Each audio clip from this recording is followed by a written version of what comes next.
O Paulo deve estar comemorando os resultados, as boas notícias dessa semana até agora, imagino. Porque logo no início da semana ficou sabendo que não seria mais investigado pela Lava Jato, na investigação que tinha sido encaminhada da PGR, primeiro passou pelo Fachin, depois do Fachin no Supremo, foi para o STJ, né, para o Superior Tribunal de Justiça, onde poderia ou não, né, a investigação poderia seguir o andamento. Mas acabou não seguindo, foi arquivada, como pediu a própria Ministério Público Federal, e a gente ficou até impressionado com a rapidez com que isso acabou assim, como num passe de mágica, né? Parece que apagou tudo, assim, uma rapidez impressionante mesmo. Você vê que tão logo ele soube da notícia, que já circulava na imprensa nacional desde o final de semana, acho que no sábado, se não me engano. Na segunda-feira, quando tudo foi confirmado e já se sabia que ele seria remido aí da história toda, o Paulo rapidamente, a agenda do Paulo assim cresceu de uma maneira impressionante. Ele já estava em Brasília 2 dias depois, se reunindo com o Rodrigo Maia do DEM, se reunindo com todos os caciques do PSDB. Todo mundo está convidando ele para entrar no partido, tem um monte de convite. Quer dizer, a vida dele mudou, né? Tirou um peso das costas muito grande.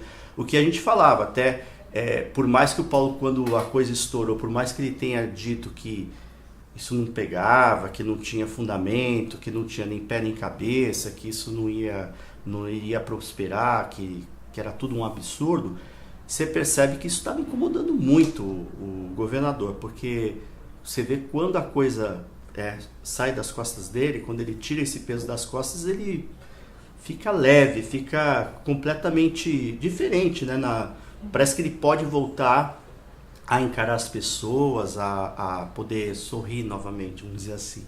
Que é como ele estava no sofá do gabinete do Tasso Gereissati no dia que foi noticiado que ele estaria sendo convidado para integrar o partido, os quadros do partido. Agora, discutindo na redação essa semana, trocando ideias sobre isso, a gente conversou muito, né, Neto, sobre as perguntas que não foram respondidas, né? Por mais que agora os advogados do Paulo comemorem, não podia ser diferente, né? Claro que vai comemorar, mas as perguntas não foram respondidas. E tem várias perguntas que não foram respondidas, né? Eu acho que o Neto tem algumas perguntas que você, se pudesse, faria, né, para o Paulo responder. O que fica muito claro. Será que o Baianinho foi uma farsa? Será que toda aquela delação era uma farsa? Porque isso coloca em xeque, essa uma decisão coloca em xeque a própria Lava Jato. Lava Jato que tantos defendem, mas que uma decisão dessa é um baita retrocesso. Porque ali se tratava de uma sindicância que é uma fase pré-inquérito, ou seja, não chegamos nem ao inquérito para se apurar. E aí a gente começa a questionar, cadê o dinheiro? Porque a principal alegação é que não haveria crime. Se haveria crime, seria um crime eleitoral e a responsabilidade de declarar esse dinheiro seria de quem doou ou de quem recebeu. E o governador, por ter sido intermediário, um suposto intermediário ou uma pessoa que indicou ali, não teria responsabilidade nenhuma.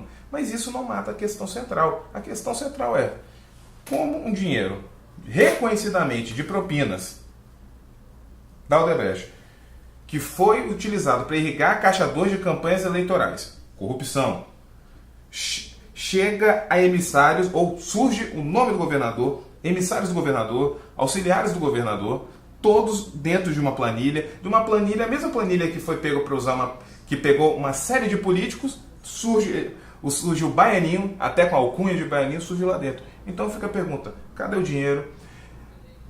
Como se deram esses encontros? E a gente perde tudo isso. São muito mais outras questões. A gente perde tudo isso porque o caso não vai ser sequer apurado. Porque simplesmente a PGR, enviou elementos para abrir essa sindicância e não quis levar um inquérito a cabo. Agora fica a questão também como as outras personalidades, porque sofrem também o ex-governador Renato Casagrande, o prefeito da Serra, o Ives Barcelos, e todos os outros nomes que surgiram no contexto dessa delação da Odebrecht. E aí agora a gente pega também a questão da defesa do governador, A defesa tem que comemorar mesmo, inclusive esse fim de semana, a semana do advogado, eles fizeram o papel deles. Só que é muito estranho que antes você havia até um certo constrangimento. A justificativa, a defesa do governador era que o delator não falou absolutamente nada, falou que teve encontros fortuitos. Hoje eles negam esses encontros. Até os encontros, inclusive, né? Aí nega que o cara sabia que o escritório do governador, do governador na época, ex-governador ficava na Reta da Penha, prédio tal, que falava com fulana, com ciclano, que tem apresentando os e-mails, então tudo isso é muito estranho.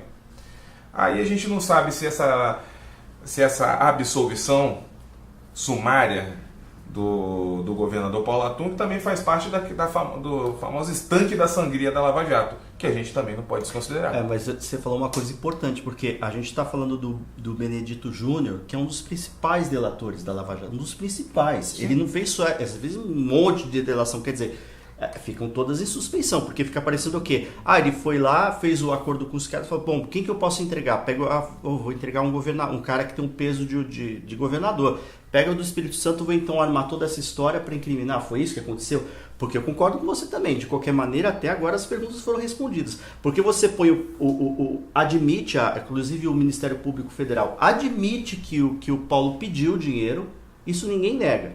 Mas diz exatamente o que você diz. Pedir dinheiro, mas não era para mim, não era para enriquecimento, então tudo bem. Distribuiu para terceiros. Agora, ninguém foi perguntar para quem que ele distribuiu. E como que esse dinheiro chegou? Porque estão dizendo o quê? Ele não sabia que era Caixa 2, não tinha noção. O dinheiro veio da Odebrecht, ninguém da Odebrecht falou para ele, olha, esse dinheiro aqui, não, você sabe qual que é do dinheiro, né? A Caixa 2. Então ele diz o seguinte, que não, o governador não tinha obrigação de saber. E tampouco responsabilidade sobre como o dinheiro foi aplicado depois por terceiros. Quer dizer, você faz toda a intermediação, você não tem responsabilidade nenhuma, ou pelo menos corresponsabilidade. Aí você vai me dizer que esse dinheiro evaporou? E o pior é que essas perguntas, infelizmente, não vão ser esclarecidas. Tem tudo para não ser esclarecidas. Uma porque a narrativa a justiça foi feita como se fosse uma questão definitiva. Separou-se o joio do trigo, como se o governador Paulo Atum tivesse práticas diferentes dos tantos outros políticos que foram implicados na Lava Jato. Isso também não vai entrar num debate eleitoral, porque dificilmente algum político aqui vai ter a coragem, a audácia de confrontar essa questão com o governador Paulo Atum. E a dificuldade do Paulo, aí é a questão do tirar o peso nas costas. A dificuldade dele era tão grande, que ele fugiu de uma prestação de contas na Assembleia, justamente para não ser confrontado na questão do Baianinho, que estava muito presente. Naquele momento. E parece que hoje o Baianinho não existe mais. Evaporou, com o dinheiro do Odebrecht. Você acha que afeta ele, Renata, na disputa ainda isso, ou você acha que é página virada? Olha, o perfil do Paulo mudou completamente desde o arquivamento da denúncia, né? Desde da sindicância. A gente percebe, tudo começa na sexta-feira, né? Quando surge a história de que Roberto Carneiro ia ser nomeado secretário de esportes. O Roberto Carneiro, é claro que não estou fazendo nenhum juízo de valor aqui, cabe a eles, né? Ele foi inocentado, né, no bolo também, mas o Roberto Carneiro também é citado na delação. Né? Era o cara que teria pegado o dinheiro lá em 2012. Né? Em 2010 foi Bragato, em 2012 foi o Roberto Carneiro, né? Segundo a delação. E aí, na sexta-feira, quando já tem o arquivamento, né, foi na sexta-feira, o Roberto já é nomeado secretário de esportes. Né? E a gente vê esse perfil político, né, do secretariado do Paulo, e o Paulo traz de volta para a equipe dele um articulador político importante, que o Roberto tem feito isso, né? Tem feito essa articulação. Foi um grande articulador na eleição de 2016, não foi simplesmente o vice, né, o candidato a vice na chapa do Amaro Neto. Ele foi um articulador político importante, né, uma eminência, né, Pardo. Trabalhou bastante nos bastidores. Quando eu digo trabalhando nos bastidores, eu quero dizer fazendo as conversas com as lideranças partidárias para poder fechar os acordos, né, enfim. Isso foi sintomático, né? Esse reagrupamento, né, das lideranças políticas. A segunda é que o Paulo volta a se projetar, volta a começar a circular nacionalmente, volta a falar como ele é maravilhoso, como o Estado está perfeitamente saneado, como a questão da segurança pública está superada, enfim, ele está tentando novamente projetar a imagem dele. Na minha opinião, não mais para aquele projeto nacional, mas para poder refletir para dentro do Estado e fortalecer o projeto dele de reeleição. Quando o Artung aparece sentado lá, né, no sofá com Gereissati, com Ricardo Ferraz e Geraldo Alckmin, alguns dias depois da Rose de Freitas dizer que tinha sido convidada pelo PSDB, me parece uma resposta muito clara do governador: olha, quem vai dar as cartas nesse jogo aqui sou eu. Se você quiser disputar, vai disputar como minha sparring, né? E também aumenta a pressão em cima do Renato Casagrande, né? Que continua lá enrolado, né? Continua lá... pareceu uma delação. Isso. Também, né? E aí agora, o Paulo... Eu não acredito que ele vai fazer isso, né? Porque uma vez citado... Isso fica na memória do eleitorado. É difícil você apagar essa história, né, de Lava Jato. Mas o Paulo hoje tem condições de apontar para as outras lideranças, para o Renato ou para esse grupo dele e dizer: olha, eu tô limpo, eu saí fora, e vocês? Né? E é engraçado que quem ficou é justamente quando a gente fala daquele espectro aqui do governo, do grupo do Paulo Artung. Quem está do outro lado naquela massa, por enquanto, amorfa, Renato Casagrande, Luciano Rezende, Aldifos Barcelos. Todos estão ali e todos continuam implicados ali dentro da questão do Lava Jato. Pois é. Então o Paulo, ele consegue se colocar num outro patamar. Não digo que ele subiu naquele pedestal imaculado, que daquele ele caiu e não volta mais, né? Mas ele está tentando, pela força da máquina, vai aumentar o orçamento, vai colocar todos os secretários candidatos dele na rua para poder, salve-se quem puder, quem chega, jogos vorazes, né? Soltou todo mundo, quem sobreviver vão ser os candidatos dele na eleição do ano que vem. E ele está só se fortalecendo com isso, porque agora ele vai fazer entregas, ele vai, né, pelo menos... trazer não só promessas para as bases, né, no interior, vai levar os deputados que são os deputados dele, vai levar o grupo dele, vai tentar mostrar força política agora sem essa mochila de pedra nas costas. Mas agora vocês acham assim, com essa notícia, né, boa para ele no caso, vocês acham que ele praticamente definiu que é candidato à reeleição? Porque a gente tinha aquela coisa assim, ainda, será que o Paulo tem alguma ambição do Senado, porque era o projeto inicial dele, né?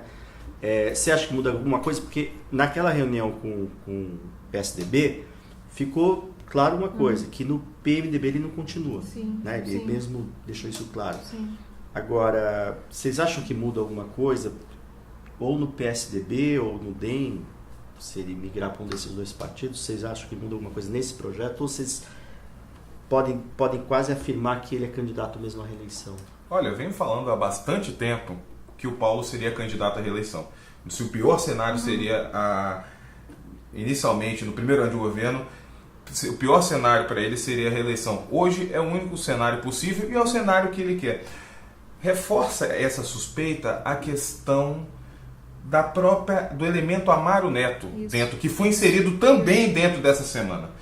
O Amaro está envolvido numa trama que é muito ligada à questão do jogo político do Paulo. Sim. O tabuleiro político do governador Paulo Artung passa hoje, por incrível que pareça, pelo Amaro Neto. E o Amaro Neto, o quê? O Amaro puxa a Assembleia, que puxa a sustentação, que engloba a questão dos secretários municipais, dos secretários candidatos, até onde pode ir. Então você vê, o Paulo já está dando as cartas ali, fazendo todos os movimentos, e para ele só resta uma escolha. Na verdade, vamos dizer, algumas escolhas, mas essencialmente uma. Ele escolher quem vai ser o adversário, que vai ser o sparring eleitoral dele.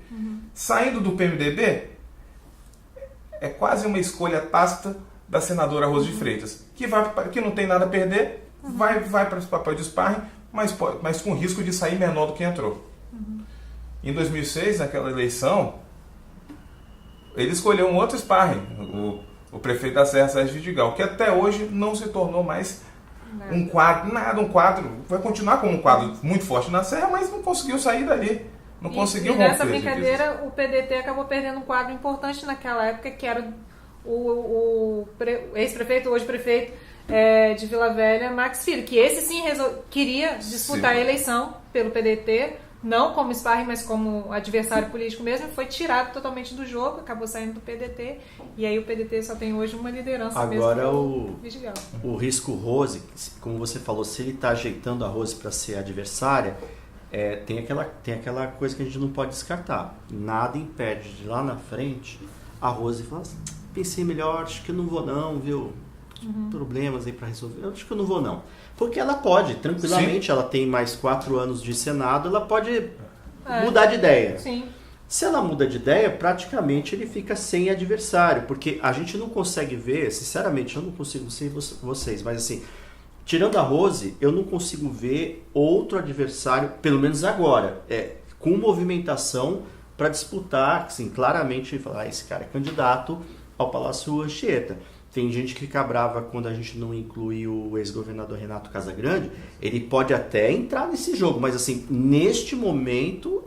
Nesse momento seria suicídio, né? Por tudo isso parece. que a gente fala. Ele vai entrar, não sei. Porque por isso que a gente estava falando, por isso que eu estava falando agora. O Paulo tá sem a mochila de pedra nas costas. Ele tá. O Renato continua com ela, né? Querendo ou não, ele precisa também uma desvantagem. Ele precisa desse perdão, né?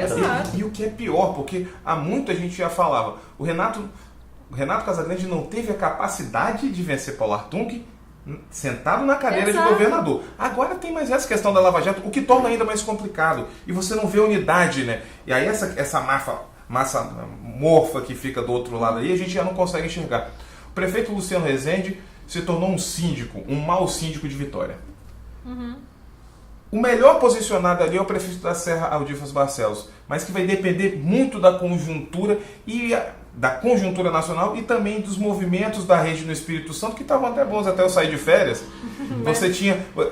era até promissor, ele está aproximando de deputados, tentando fortalecer uma bancada na Assembleia, tentando viabilizar uma chapa competitiva de candidatos a deputado federal, o deputado Sérgio Majesski também. Mas cada um olhando para o seu próprio umbigo. Mas cada um olhando, não como um tem conjunto. Projeto conjunto, exatamente. E aí o Paulo já está escolhendo, já está definido quem ele quer no Senado, que na verdade no Espírito Santo a eleição é um mero detalhe. O eleitor lá vai para ratificar o que já foi decidido nos gabinetes. Sim. Então ele está decidindo, armando a eleição para o Senado, já com certeza que o governo já está mais garantido. Esse quadro pode mudar? Eu faço uma avaliação arriscada, porque no fundo acho muito difícil isso acontecer. Mas a gente poderia ter um palanque forte do PT com o PDT, né, com o Helder. Poderia ser um candidato forte, mas assim, o Helder só topa se for para valer. E a gente não sabe até que ponto isso vai. Essas condições vão ser criadas. Vão ser criadas. Agora, uma coisa que é interessante desse elemento Amaro Neto, né, se aproximando do palanque do Paulo, é que esse elemento, e eu acho que hoje o Amaro ele é mais agregador do que o próprio Paulo, que o Paulo vem pela força, o Amaro não. Ele vem pela atração da popularidade dele. Ele está conseguindo atrair tanta liderança interessada em orbitar o Amaro e não o Paulo, que a gente percebe que do outro lado está se tornando um deserto. Né? Não vai ter condição desse outro grupo que estava se formando, e estava até forte, desse grupo se sustentar. Porque todas as outras lideranças, principalmente agora com todas essas incertezas em relação ao sistema eleitoral que vai ser adotado no ano que vem, as lideranças estão tentando se garantir. E ter o Amaro Neto, eu acho que essa é a grande disputa, né? Ter o Amaro Neto no palanque vai ser um trunfo muito importante para o Paulo, para ele poder conseguir limpar totalmente o campo, garantir a sua reeleição ao governo do Estado, garantir seus aliados no Senado, na Câmara dos Deputados e na Assembleia Legislativa. E abre agora um outro problema, que são os candidatos que vão disputar o Senado, que agora vão ter a companhia do Amaro. Tem nada garantido para ninguém ali.